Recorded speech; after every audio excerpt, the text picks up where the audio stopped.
Hello everyone, welcome back to the Harshi DSC classes. ఈరోజు మనం ఈ వీడియోలో వచ్చేసి సైకాలజీకి సంబంధించి మరికొన్ని ప్రాక్టీస్ బిట్స్ అయితే చూద్దామండి. సో ఇక్కడ వచ్చేసి మనకు క్వశ్చన్ పేపర్ వచ్చేసి ఎక్స్ప్లెయిన్ చేయడం జరుగుతుంది కాబట్టి మనకు ప్రతి ఒక్క టాపిక్లో ఇప్పటి వరకు మనము ఏమేం చదివాము, ఎంతవరకు చదివాము అనేటటువంటి అవగాహన అయితే వస్తుందండి. సో ఏమైనా కొత్త పాయింట్స్ వస్తే వాటిని తప్పకుండా నేర్చుకోవడానికి అయితే ప్రయత్నించండి. సో ఈ వీడియోలో వచ్చేసి మీకు ఒక క్వశ్చన్ పేపర్ అనేది ఎక్స్ప్లెయిన్ చేస్తానండి. సో దాంట్లో భాగంగా మీకు ఏ ఇంపార్టెంట్ టాపిక్స్ సరే వేటల్లో నుంచి మనకి ఎక్కువగా క్వశ్చన్స్ అడుగుతారు అనేసి కూడా ఈ వీడియోలో అయితే ఎక్స్ప్లెయిన్ చేయడం జరుగుతుంది. వీడియో వచ్చేసి ఫస్ట్ నుంచి ఎండ్ వరకు చూడండి. అలాగే మీకు కనుక వీడియో నచ్చితే తప్పకుండా లైక్ చేయండి. అలాగే మీకు టెట్ డిఎస్సికి సంబంధించినటువంటి ప్రతి ఒక్క ప్రాక్టీస్ బిట్లు వచ్చేసి మన ఛానల్లో అయితే అప్లోడ్ చేస్తూ ఉన్నాను. సో ఎవరైనా క్లాస్కి సంబంధించి కానీ ప్రాక్టీస్కి సంబంధించి బిట్స్ చేయాలనుకున్నా కూడా ప్రాక్టీస్ అయితే చేసుకోండి. సో ఇందులో మనం ఫస్ట్ బిట్ అయితే చూద్దాము. నియంత్రిత సన్నివేశంలో రెండు లేక అంతకంటే ఎక్కువ క్షరాల మధ్య సంబంధాన్ని కనుక్కోవడం ఈ పద్ధతిగా చెప్పవచ్చు. ఆప్షన్స్ ఫస్ట్ది వచ్చేసి ప్రయోగ పద్ధతి, ఆప్షన్ 2 నిగమన పద్ధతి, ఆప్షన్ 3 వచ్చేసి ఆగమన పద్ధతి, ఆప్షన్ 4 కోరిలేషన్ పద్ధతి. సో కరెక్ట్ ఆన్సర్ వచ్చేసి ప్రయోగ పద్ధతి ద్వారా అండి. నియంత్రిత క్వశ్చన్ చూడండి సరిగ్గా.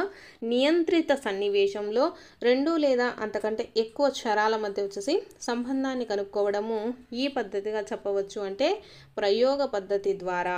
నెక్స్ట్ సెకండ్ బిట్ చూద్దాం. ఒకే కుటుంబానికి చెందిన సునీల్ 9 నెలలకు నడవడం ప్రారంభిస్తే అనిల్ వచ్చేసి 12 నెలలకు నడవడం ప్రారంభించాడు. పై సంఘటన ఏ వికాస నియమాన్ని సమర్థిస్తుంది? ఆప్షన్స్ ఫస్ట్ వచ్చేసి వికాసం అవిచ్ఛిన్నంగా సాగుతుంది, ఆప్షన్ 2 వికాసంలో వైయక్తిక భేదాలు ఉంటాయి, ఆప్షన్ 3 వచ్చేసి వికాసం ఒక పరస్పర చర్య, ఆప్షన్ 4 వికాసాన్ని ప్రాగుప్తీకరించవచ్చు. మనకు ఈ వికాస దశలకు సంబంధించి కంపల్సరీ అయితే బిట్ ఉంటుందండి. కంపల్సరీగా ఈ టాపిక్ను వచ్చేసి క్లియర్గా అయితే చదువుకోండి. అలాగే వీడియో చూస్తున్న వాళ్ళు వీడియో నచ్చినట్లయితే తప్పకుండా లైక్ చేసి సబ్స్క్రైబ్ చేసుకోండి. ప్రతిరోజు కూడా మనకు తెలంగాణ టెట్కి సంబంధించి మీకు మోర్ ఇన్ఫర్మేషన్ అలాగే వీడియోస్ కూడా అప్లోడ్ చేయడం జరుగుతుంది. సో కరెక్ట్ ఆన్సర్ వచ్చేసి ఆప్షన్ 2 అండి. వికాసంలో మనకు వైయక్తిక భేదాలు అనేటివి ఉంటాయన్నమాట. ఒకరు ఒక్కొక్క ఏజ్కి వచ్చేసరికి చేశారు కదా అని ఇంకొకరు కూడా చేస్తారు అనేసి అయితే మనకు కన్ఫామ్గా అయితే చెప్పలేము. కాబట్టి మనకు వికాసంలో ఏమేమి ఉంటాయంటే వైయక్తిక భేదాలు అనేటివి ఉంటాయి. నెక్స్ట్ వచ్చేసి వ్యక్తి తన అనుభవాలను ఆలోచనలను తనంతట తానే పరిశీలించుకొని వివరించే పద్ధతి. ఆప్షన్స్ ఫస్ట్ వచ్చేసి అంతఃపరీక్షణ, ఆప్షన్ 2 ప్రయోగ, ఆప్షన్ 3 పరిశీలన, ఆప్షన్ 4 వ్యక్తి చరిత్ర అధ్యయన. సో మనకు కరెక్ట్ ఆన్సర్ వచ్చేసి ఆప్షన్ 1 అండి, అంతఃపరీక్షణ. ఇక్కడ వచ్చేసి వ్యక్తి తన అనుభవాలను ఆలోచనలను తనంతట తానే పరిశీలించుకొని వివరించే పద్ధతి ఏంటి? అంతఃపరీక్షణ పద్ధతి. నెక్స్ట్ వచ్చేసి ప్యూబర్టస్ అనే పదము డాష్ భాషా పదము.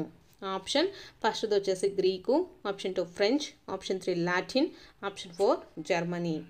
సో మనకు భాషా పదాలు కూడా మనల్ని కంపల్సరీగా అడుగుతారండి. ఏ భాషా పదము ఇవి కూడా మనకు కంపల్సరీ నేర్చుకోవాల్సి ఉంటుంది.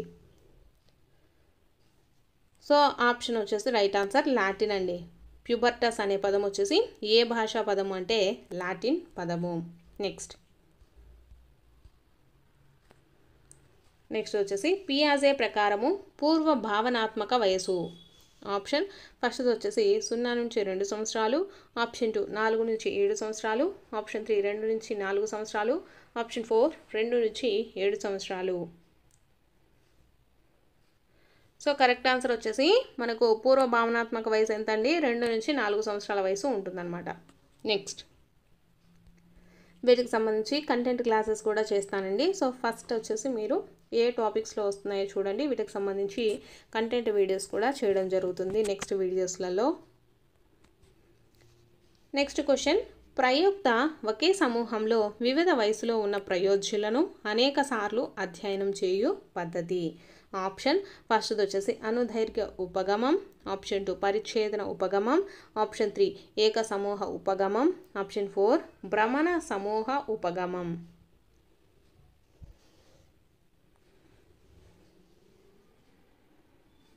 సో కరెక్ట్ ఆన్సర్ వచ్చేసి అనుదైర్ఘ్య ఉపగమం అండి. ప్రయోక్త వచ్చేసి ఒకే సమూహంలో వివిధ వయసులో ఉన్న ప్రయోజ్యులను, అంటే ఒక సమూహంలో వచ్చేసి చాలా ఏజ్డ్, అంటే కొందరు వచ్చేసి 10 ఇయర్స్, కొందరు 20 ఇయర్స్, కొంతమంది 15 ఇయర్స్, కొంతమంది 60 ఇయర్స్ ఇలా ఉంటారు కదా. ఒకే సమూహం వీళ్ళందరినీ ఒకే చోట ఉంచేసి వివిధ రకాల వయసులలో ఉండే వాళ్ళని అనేక సార్లు అధ్యయనం చేస్తూ ఉంటారనమాట. సో దాన్ని ఏమంటాము? అనుదైర్ఘ్య ఉపగమం. నెక్స్ట్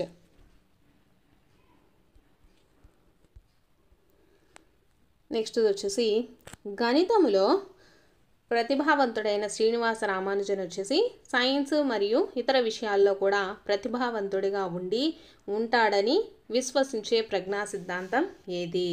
ఆప్షన్ ఫస్ట్ వచ్చేసి ఏకకారక సిద్ధాంతం, ఆప్షన్ 2 సామూహిక కారక సిద్ధాంతం, ఆప్షన్ 3 బహుకారక సిద్ధాంతం, ఆప్షన్ 4 ద్వికారక సిద్ధాంతం. సో కరెక్ట్ ఆన్సర్ వచ్చేసి ఆప్షన్ 1 అండి, ఏకకారక సిద్ధాంతం. ఇక్కడ వచ్చేసి మనకు గణిత శాస్త్రంలో ప్రతిభావంతుడైన శ్రీనివాస రామానుజన్ వచ్చేసి అతనికి గణితం అంటే బాగా వచ్చు, కానీ సైన్స్ మరియు ఇతర సబ్జెక్టుల్లో కూడా అలానే ఉంటాడు అనుకొని విశ్వసించడాన్ని ఏమంటాము? ఏకకారక సిద్ధాంతం, ఏకకారక ప్రజ్ఞా సిద్ధాంతం అనేసి చెప్తాం. నెక్స్ట్ వచ్చేసి థర్న్స్టన్ ప్రాథమిక మానసిక సామర్థ్యాల పరీక్ష PMAలో ఒక పరీక్ష అంశం కానిది ఏది? ఆప్షన్స్ చూసుకున్నట్లయితే మనకు ఫస్ట్ వచ్చేసి సంఖ్యా సామర్థ్యము, ఆప్షన్ 2 శాబ్దిక సామర్థ్యము, ఆప్షన్ 3 వచ్చేసి ప్రత్యక్షాత్మక సామర్థ్యం, ఆప్షన్ 4 యాంత్రిక సామర్థ్యం. సో కరెక్ట్ ఆన్సర్ వచ్చేసి ఆప్షన్ 4 యాంత్రిక సామర్థ్యం అండి. ఇక్కడ థర్న్స్టన్ మనకు ప్రాథమిక మానసిక సామర్థ్యాల పరీక్షలో చూసుకున్నట్లయితే మనకు సంఖ్యా సామర్థ్యాన్ని, అంటే నెంబర్ సిస్టమ్కి సంబంధించి సామర్థ్యం ఉందా లేదా అని చూస్తారు. నెక్స్ట్ వచ్చేసి అశాబ్దిక సామర్థ్యం కూడా ఉందండి. నెక్స్ట్ ప్రత్యక్షాత్మక సామర్థ్యాన్ని కూడా మనకు ఈ సామర్థ్యాల పరీక్షలో ఉంది, కానీ లేనిది ఏది అంటే యాంత్రిక సామర్థ్యం. సో ఆప్షన్ వచ్చేసి ఆప్షన్ 4 కరెక్ట్ ఆన్సర్. నెక్స్ట్ క్రింది వానిలో పరిసరవాది కాని వారు? ఆప్షన్ ఫస్ట్ వచ్చేసి JB Watson, option 2 Woodworth, option 3 వచ్చేసి Langfeld, option 4 Galton. So correct answer వచ్చేసి గాల్టన్ అండి. పరిసరవాది కాని వారు ఎవరు అంటే గాల్టన్.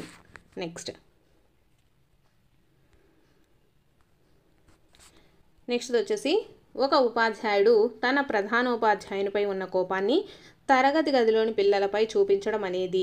ఆప్షన్స్ ఫస్ట్ వచ్చేసి ప్రక్షేపణం, ఆప్షన్ 2 విస్థాపనం, ఆప్షన్ 3 పరిహారం, ఆప్షన్ 3 ప్రతిగమనం.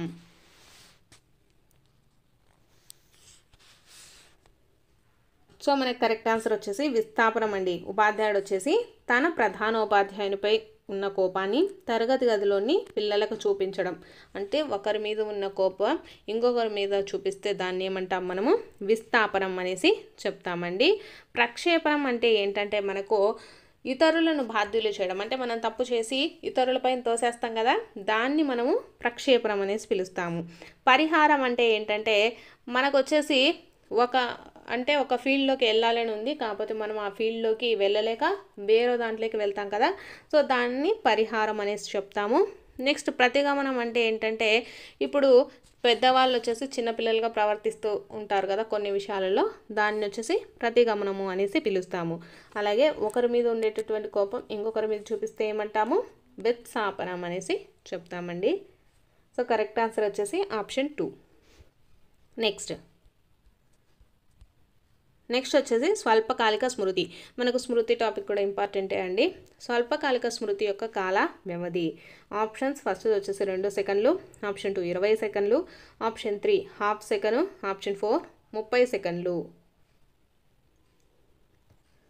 సో కరెక్ట్ ఆన్సర్ వచ్చేసి మనకు 30 సెకండ్లు అండి. స్వల్పకాలిక స్మృతి అనేది మనకు ఎంత టైంలో మనకు అది మర్చిపోతాము, మనకు గుర్తున్నది అంటే 30 సెకండ్లో కల్లా మనము ఆ విషయాలను మర్చిపోతాము. నెక్స్ట్ వచ్చేసి సాధన ప్రేరణ సిద్ధాంతాన్ని ప్రతిపాదించిన వారు? ఆప్షన్ ఫస్ట్ వచ్చేసి Guilford, option 2 McClelland Atkinson, option 3 Abraham Maslow, option 4 MacIver. So correct answer వచ్చేసి మెక్లిలాండ్ అట్కిన్సన్ అండి. సాధన ప్రేరణ సిద్ధాంతాన్ని ప్రతిపాదించింది ఎవరంటే మెక్లిలాండ్ అట్కిన్సన్. నెక్స్ట్ వచ్చేసి కార్యక్రమయుత అభ్యాసనం అనే భావనను ప్రతిపాదించిన వారు. ఆప్షన్ ఫస్ట్ వచ్చేసి Thorndike, option 2 Skinner, option 3 Kohler, option 4 Pavlov. Correct answer వచ్చేసి స్కిన్నర్ అండి. కార్యక్రమయుత అభ్యాసనాన్ని అనే భావనను ప్రతిపాదించింది ఎవరు? స్కిన్నర్. నెక్స్ట్ వచ్చేసి సైకిల్ తొక్కగల వ్యక్తి మోటార్ బైక్ను కూడా నడపగలడు. ఇది. ఆప్షన్ ఫస్ట్ వచ్చేసి అనుకూల అభ్యాసన బదలాయింపు, ఆప్షన్ 2 ప్రతికూల అభ్యాసన బదలాయింపు, ఆప్షన్ 3 శూన్య అభ్యాసన బదలాయింపు, ఆప్షన్ 4 ద్విపార్శ్వ అభ్యాసన బదలాయింపు. సో కరెక్ట్ ఆన్సర్ వచ్చేసి అనుకూల అభ్యాసన బదలాయింపు అండి. ఇక్కడ వచ్చేసి సైకిల్ తొక్కడం నేర్చుకున్న వ్యక్తికి మోటార్ బైక్ ఈజీగా నడపగలడు అనమాట. సో దీంట్లో మనకు సైకిల్లో తొక్కడంలో నేర్చుకున్నటువంటి నైపుణ్యం వచ్చేసి మనకు మోటార్ బైక్లో యూజ్ అవుతుంది కాబట్టి దీన్ని అనుకూల అభ్యాసనం అంటాము. ప్రతికూల అభ్యాసనం అంటే ఇంతకుముందు నేర్చుకున్నది ఇప్పుడు నేర్చుకుంటున్నది మనకు ఆటంకం ఏర్పరిస్తే, అంటే ఇప్పుడు మనం ప్రజెంట్ నేర్చుకుంటున్న అంశంలో ఇంతకుముందు ఎప్పుడో నేర్చుకున్నది గుర్తొస్తూ మనకు డిస్టర్బెన్స్ కలిగిస్తూ ఉన్నదనుకోండి, దాన్ని వచ్చేసి మనకు ప్రతికూల బదలాయింపు అంటాం. నెక్స్ట్ శూన్య బదలాయింపు అంటే దాంట్లో మనకు ఆ నైపుణ్యం అనేది పనికిరాదండి. అంటే ఫస్ట్ నేను కంప్యూటర్ నేర్చుకున్నాను, సో కంప్యూటర్ నేర్చుకున్నది నాకు వచ్చేసి సైకిల్ తొక్కడంలో యూజ్ అవుతుందా? నైపుణ్యము యూజ్ అవుతుంది అనమాట. ఇలా నైపుణ్యం అనేది మనకు అభ్యాసనం అనేది బదలాయింపు జరగలేదు, సో దాన్ని ఏమంటాము? శూన్య బదలాయింపు అంటాము. ద్విపార్శ్వ అభ్యాసన బదలాయింపు అంటే ఏంటంటే ఇక్కడ వచ్చేసి కుడి చేత్తో రాస్తున్న వాళ్ళు ఎడమ చేత్తో కూడా రాస్తారండి. అలాగే అంటే అట్లా రెండు వైపులా ఎడమ కాలుతో చేసే పని కుడి కాలుతో ఇలా రెండు చేస్తూ ఉన్నారనుకోండి, వాటిని ఏమంటామంటే ద్విపార్శ్వ అభ్యాసన బదలాయింపు అనేసి చెప్తాము. ఇక్కడ వచ్చేసి సైకిల్ తొక్కడంలో ఉండేటటువంటి నైపుణ్యము మనకు మోటార్ బైక్లో తొక్కడంలో నైపుణ్యం అనేది మనకు ఉపయోగపడింది కాబట్టి దీన్ని ఏమంటాము? అనుకూల అభ్యాసన బదలాయింపు. నెక్స్ట్ క్వశ్చన్ వచ్చేసి వ్యక్తి నిష్ఠతకి ఎక్కువ అవకాశం ఉన్న అధ్యయన పద్ధతి.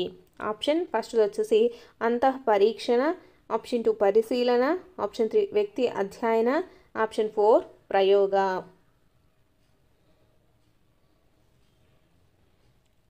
సో కరెక్ట్ ఆన్సర్ వచ్చేసి అంతఃపరీక్షణ అండి. వ్యక్తి నిష్ఠతకి ఎక్కువ అవకాశం ఉన్న అధ్యయన పద్ధతి అంతఃపరీక్షణ. అంటే తనకై తాను తెలుసుకుంటే దానికి ఎక్కువగా అంటే ఎక్కువ సేపు అనేది గుర్తుంటుంది, అంటే ఎక్కువ కాలం అనేది గుర్తుంటుంది అనమాట. మనము ఊరికే అలా నేర్చుకొని వదిలేయడం వల్ల ఏంటంటే గుర్తుండదు. అంతఃపరీక్షణ అంటే మనకు దాన్ని డీప్గా నేర్చుకోగలిగి దాని మీద ఇంట్రెస్ట్ ఉండి అంత నేర్చుకుంటేనే మనకు దానికి నిష్ఠత అనేది ఉంటుందన్నమాట ఆ కంటెంట్కి. సో వ్యక్తి యొక్క నిష్ఠతకి ఎక్కువ అవకాశం ఉన్న అధ్యయన పద్ధతి ఇది అంతఃపరీక్షణ పద్ధతి.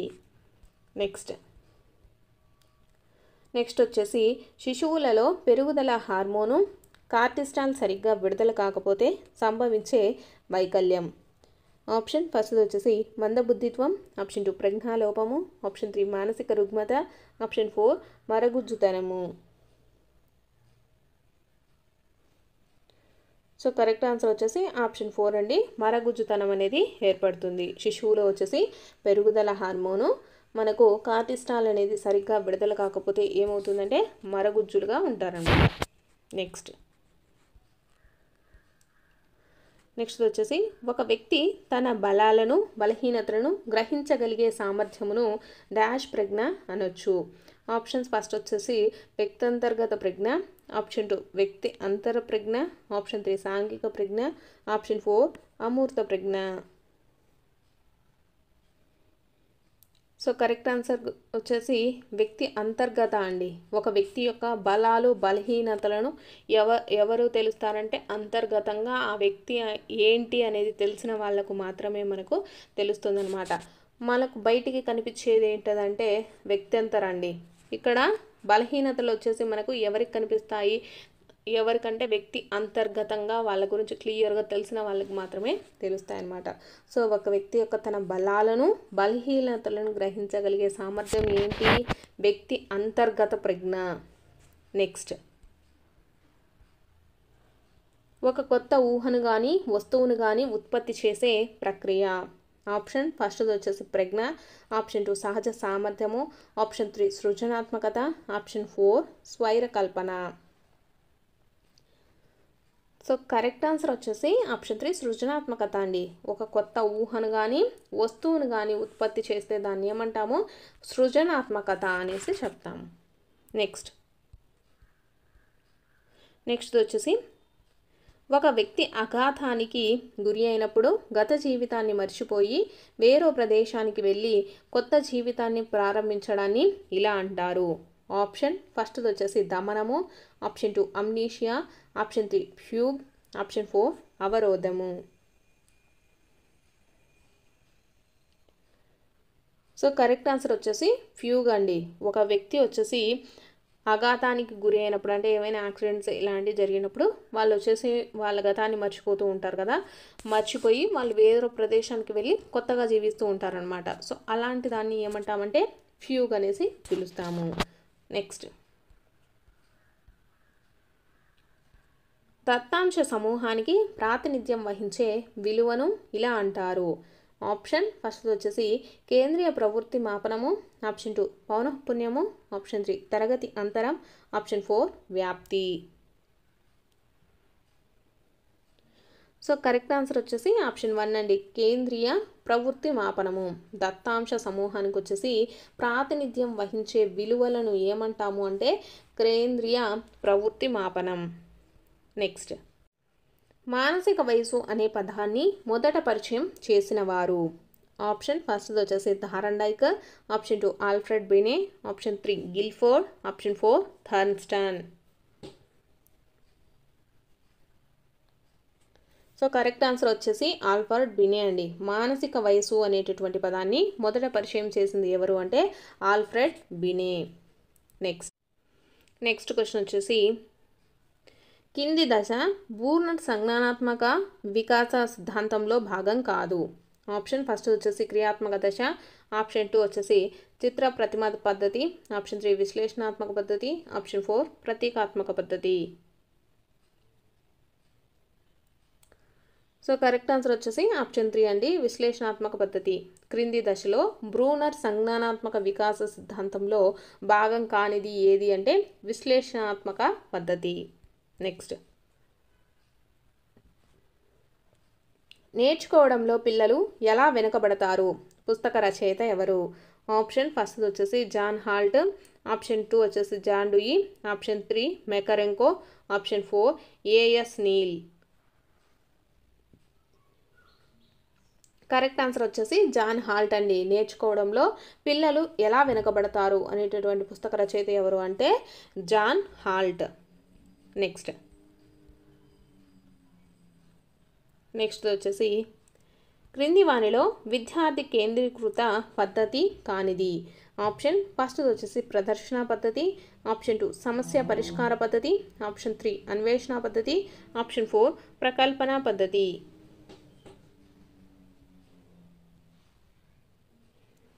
సో కరెక్ట్ ఆన్సర్ వచ్చేసి ప్రదర్శన పద్ధతిలో అండి. విద్యార్థి కేంద్రీకృత పద్ధతి కానిది ఏది అంటే ప్రదర్శన పద్ధతి. నెక్స్ట్ వచ్చేసి ముఖాముఖి చర్చల ద్వారా సమాచారాన్ని సేకరించడం. ఆప్షన్ ఫస్ట్ వచ్చేసి జీవిత సంఘటన ప్రశ్నావళి, ఆప్షన్ 2 పరిపుచ్చ, ఆప్షన్ 3 చెక్ లిస్ట్, ఆప్షన్ 4 వచ్చేసి అభిరుచి శోధన.